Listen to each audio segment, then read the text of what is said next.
그 다음에 두 번째, 오늘의 테마인데, 이 고향, 이런 서북에서 어린 시절을 보냈습니다. 이 고향의 기억, 유년의 기억, 그 풍요로운 풍경인데, 정말, 요 부분만 가지고도 2시간 얘기도 모자랍니다. 짧게 얘기하고 나중에 뒤에 가서 또 보완할 수 있으면 얘기를 할게요. 오늘 90분 넘기면은 교육을 혼난다고 해서 빨리 끝내야 됩니다. 빨리 가면 정확하게 끝낼 예정입니다. 이 유년의 기억을 간직하고 있느냐 그렇지 못하느냐에 따라서 그 사람의 아이덴티티의 깊이, 어떤 그 사람의 시적으로 표현하자면 영혼의 깊이가 달라진다고 얘기를 하죠. 이게 장소성과 관련된 기억인데, 이 기억의 이 깊이가 그 사람의 내면의 깊이와 밀접한 함수관계에 있는 것은 틀림없는 것 같습니다. 그래서 훌륭한 작가들일수록 또 훌륭한 시인들일수록 기억에서 길어올리는 그 의미들이 대단히 다양하고 다채롭죠. 그 대표적인 게 프루스트의 잃어버린 시간을 찾았습니다. 제가 이 동네에서 선생을 아마 동네 선생들이 끝날 때가 언제쯤일까 생각해봤는데, 그때 여러분들하고 프루스트의 잃어버린 시절을 찾아서를 함께 읽을 때일 겁니다. 작년에도 그거에 특강하자고 그러시는 그때쯤 되면은 제가 이상민 선생님이 아무래도 이건 정말 꼭 읽으셔야 돼요. 인생 작품입니다. 인생 작품. 여담인데 프루스트의 잃어버린 시간을 찾아서의 버전이 한국에 3개가 나와 있습니다. 하나가 국일 미디어라는 데서 김창석 선생이 번역한 건데, 이게 좀 예스러운 옛날 버전이에요. 두 번째가 동서문화사에서 나온, 이건 민희식 선생이 번역한 겁니다.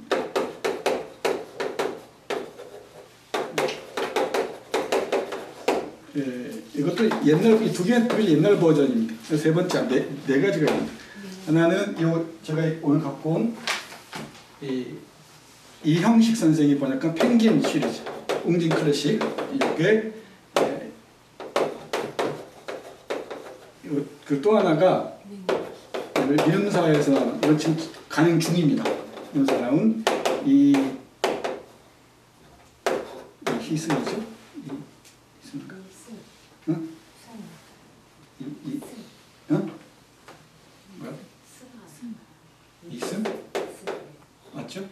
네, 이승 맞는 것 같습니다. 이건 제가 읽은 건 이 2개하고 요거까지입니다. 요거까지 읽었습니다. 이건 아직 못 읽었습니다. 네, 부분만 보고 지금 3번 읽은 거. 잃어버린 시간 3번 읽은 셈이죠. 12번인데 12번. 근데 여기에 빠지면은 못 태어납니다. 정말 황홀한 작품입니다. 요 2개가 우리가 요즘 보는 책인데, 이건 대단히 지극에 가까운, 대단히 전문적인 책입니다. 각주가 아주 잘 되어 있고요. 정말 꼼꼼하게 읽을 수 있습니다. 정말 프랑스를 조금 할 줄 알면은 정말 제대로 번역한 책이라는 알 수가 있습니다. 그리고 이건 가독성이 좋아요. 한국에 가깝게 번역했습니다. 그러니까 이 2지를 다 사는 게 좋습니다. 일단 기본적으로 집에 있어야 돼. 이건 폼이 나요. 폼이. 그러니까 우리가 기억할 과거는 없어도 이 책을 갖다 놔야 얘들이 기억을 되살려 줄 거 아니에요. 몇 페이지 펼쳐도. 민음사는 김희영 선생님. 김희영. 맞아. 김희영 선생님. 큰일 났다. 이건 기본적으로 집에 딱 있어야 돼요. 그럼 일단 집이 폼이 난다니까. 그리고 다른 걸 이태리할 필요가 없어요. 그리고 당신은 뭘로 살아가냐 그러면은 나는 이 기억으로 살아간다고 해서 딱 책 2권만 2질만 딱 꽂아 놓으면은 일단 나중에 언젠가 기회 나면은 잃어버린 시간 찾아서 저하고 한번 하시죠. 아마 다음 주부터 다른 데서 짧게 한번 요약해서 할 예정입니다. 12번에 걸쳐서 짧게 할 예정인데, 이 유년의 기억이 그 마르셀 프루스트라는 사람의 예술, 철학, 인생에 얼마나 깊이 영향을 끼쳤는지는 이 소설이 정확하게 보여줍니다. 그리고 사물과 대상을 보는 방식이 얼마나 치열하고 고통스러운지를 한 문장이 그대로 전해줍니다. 반 페이지 넘는 문장이 수두룩해요. 그 인내를 통과하고 나면은 그야말로 엑스터시에 도달할 수 있습니다. 이 독서의 환이죠. 그리고 내가 몰랐던 그 심리, 나의 그 심리 저 밑바닥에 있던 기억들, 고통들, 질투들, 온갖 감정들을 다 해주고 놓습니다. 이러한 시간 찾아서 읽을 때마다 그 감동을 달리 표현할 길이 없는데, 백설 읽으면서도 프루스트 관점에서 백설 읽으면 정말 재밌겠다 생각했어요. 이번 시즌은 백설 특강에서는 프루스트를 제가 자주 이용할 겁니다. 이용할 건데, 이 백석에게서 먹는 것, 냄새 문제, 그리고 뭐랄까, 촉각들, 그리고 윤현 씨의 기억들, 다 연결되는 것들. 그게 거의 베이스가 비슷해 보여요. 그래서 이 풍요로운 기억으로 달리는 하나의 매개가 된 게, 기억으로 진입한 매개가 된 게 여러분 잘 읽진 않았지만 들어서 알죠. 마들렌, 빵 조각과 차 한 잔. 그거 기억나죠? 이게 읽진 않아도 그건 다 압니다. 그런 줄 알죠? 이게 잃어버린 시간 찾아서 잃어버린 시간을 찾아서 처음부터 하려면 어려우니까 몇 가지 방법이 있어요. 하나는 여러마당이나 출판사 알죠? 미술책 만들었는데 이 여러마당에서 나온 만화로 있는 잃어버린 시간 찾아서 10권이 있습니다.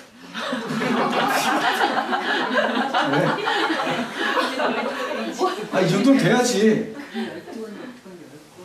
이건 도전에 빌려보세요. 이걸 보시면은 일단 인물들, 사건들, 전체적인 배경들 이런 거 쭉 알 수가 있어요. 그리고 이걸 읽고 난 다음에 김창석 선생이 쓴 한 권으로 읽는 잃어버린 시간 찾아서가 있습니다. 그러면 이제 전체 윤곽이 잡혀요. 그거 난 다음에 읽기 시작하는데, 예를 들면은 이 배경이 어릴 때 이 프루스트가 1871년생이거든요. 요 전체적인 배경이 읽는 배경이 1880년대예요.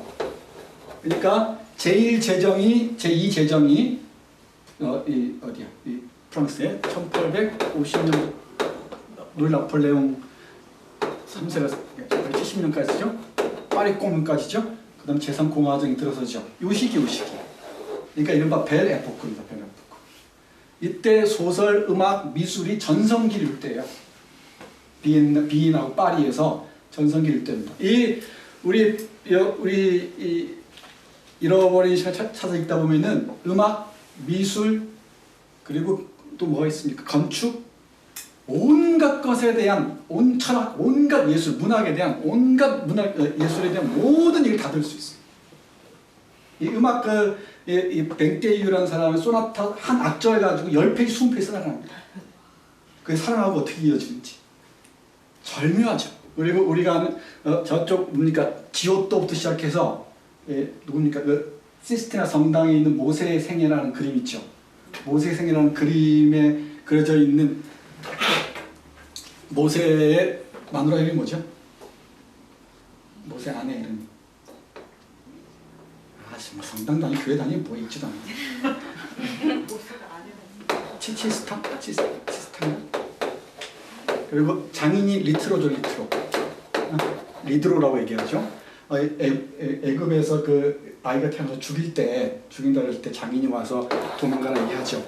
그 그림이 있는데 우리 스완이 사랑하는 사람 오데트라는 그 여인이 요 딸을 닮았다고 얘기하면서 그림에 대해서 온갖 얘기를 펼쳐봐요. 이 그림에 있는 이 여인과 자기 여인이 닮았다. 그러니까 누굽니까? 시스테나 성당에 있는 아름다운 모습을 내가 지금 내 옆에 사랑하고 있는 여인에게서 발견한다. 그러면서 그 얘기를 또 쭉 펼쳐놔요. 그다음에 온갖 그 작품들을 렘브란트는 물론이고 온갖 화가들, 음악가들 다 통동합니다. 예술적인 그 상상력들을 다 동원해서 보여주고 있어요. 그러니까 그 이 모음이라는 게 대단하죠. 꼭 읽어보시기 바랍니다. 저는 여기서 주목하는 것은 어릴 때 기억이 풍요로워지면서 이 화자의 이 산들이 훨씬 더密도를 갖춰 나가게 됩니다. 그 계기가 된 게 바로 마들렌 과자 얘기 나오는데 그 첫 부분에는 1권 읽을 첫 부분에는 엄마가 내가 잠자리에 드는데 엄마가 뽀뽀를 안 해줘요. 그러니까 상당히 고통스러운 꿈에 시달리고 이럽니다. 그러다가 과거의 기억으로 쭉 잠입질에 들어가는데 그 계기가 바로 마들렌 빵을 먹었던 기억입니다. 숙모님이 주었던 그 부분 한번 읽어볼게요. 프린트에 올려놓겠습니다. 보시죠. 어떻게 쓰는지. 어머니께서는 가리비 조개 껍질처럼 가는 홈들이 파인 판에 찍어낸 듯한, 이해됩니까? 과정이 있잖아요. 왜? 작은 마들렌느라고들 부르는 짧고 통통한 과자를 가져오게 하셨다. 그리고 이내 흘려보낸 음울한 하루와 서글픈 다음날에 짓눌린 채 나는 마들렌느 부스러기 하나가 잠겨 풀어진 차 한 수를 기계적으로 나의 입술로 가져갔다. 이 마들렌느는 먹은 게 바로 먹은 게 아니고 그게 풀어진 차예요. 그런데 마들렌느 부스러기가 섞인 차 한 모금이 나의 입천장에 닿는 순간 내가 소스라치면서 나의 내면에서 일어나고 있는 기이한 현상에 잔뜩 주의를 기울이게 되었다. 감미로운 희열이 나를 엄습하였고 나를 고립시켰으나 그 원인의 관념조차 어른거리지 않았다.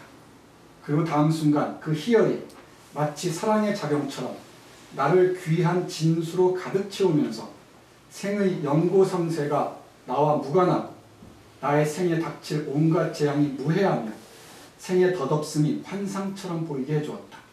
아니, 그 진수가 내 속에 있었던 것이 아니라 그것이 곧 나였다. 그 기억이, 이 마들렌느 부스러기가 환기한 기억이 바로 나였다는 거죠. 그 기억을 만났을 때 희열을 얘기하고 있습니다. 읽고 싶죠? 네. 그 백석이가 그런가? 백석 씨의 기반은 윤현의 기억입니다. 이 윤현의 기억이 없이는 백석 씨가 성립하지 않아요.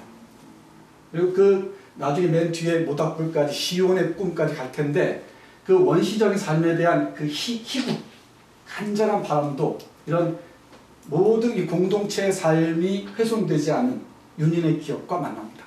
그래서 1강과 4강은 아마 만날 거예요. 이건 근대적 삶에 대한 백석 씨의 지적 비판이라고 얘기하지 않을 수가 없습니다. 이 근대화 과정은 철저하게 공동체를 무너뜨리고 찢고 짓밟는 과정들이에요. 그러니까 이산의 과정이죠. 철저히 가족들이 흩어지고 뿔뿔이 헤어지는 과정이죠. 한국 현대사에서 이산은 3번에 걸쳐서 발생합니다. 크게. 첫 번째가 식민지 시대 때. 이 동양척식 주식회사가 토지 소사 사업을 통해서 모든 조선의 토지를 점유하죠. 그러면서 다 소작농이 된 사람들이 견디지 못하고 다 유랑길에 떠옵니다. 유랑걸식길에 떠오르죠. 현진건의 고향이라는 작품 잘 보여주듯이 식민시대. 두 번째가 전쟁 때입니다. 이건 잘 아시죠? 세 번째가 산업화 시대. 산업화 시대. 제가 어릴 때만 해도 공동체의 삶의 감각이랄까 풍경들이 남아 있었죠. 지금 완전히 다 사라져버렸습니다. 그리고 이제 시골 면단 이하, 분단 이하 동네는 공동묘지 대합실이 되어버렸습니다. 이렇게 근대화 과정은 철저하게 인간의 장소성을 뿌리째 뽑아버리고 철저하게 괴멸시켜버렸습니다. 이 미래는 이제 묵시록적인 종말밖에 없죠. 툰베리의 얘기를 듣지 않더라도 이런 이 근대화가 추구한 자본주의 욕망이 밀고 나가는 곳은 마르크스의 예를 들지 않더라도 종말론적 파국밖에 없습니다. 이거 뭐가 있겠습니까?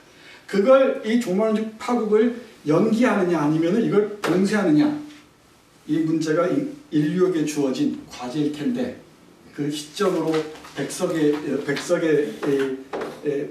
방법의 저항의 방법은 유년 시절과 장소성의 회복입니다. 이 자신의 고향의 회복이죠. 이게 백석시의 큰 죽입니다. 다 끝났네 그러면. 뭘 봐도 여기에 걸려요. 제가 강의를 좀 잘하는 것 같아요. 백석시 이렇게 한마디로 정리하기 쉽지 않습니다.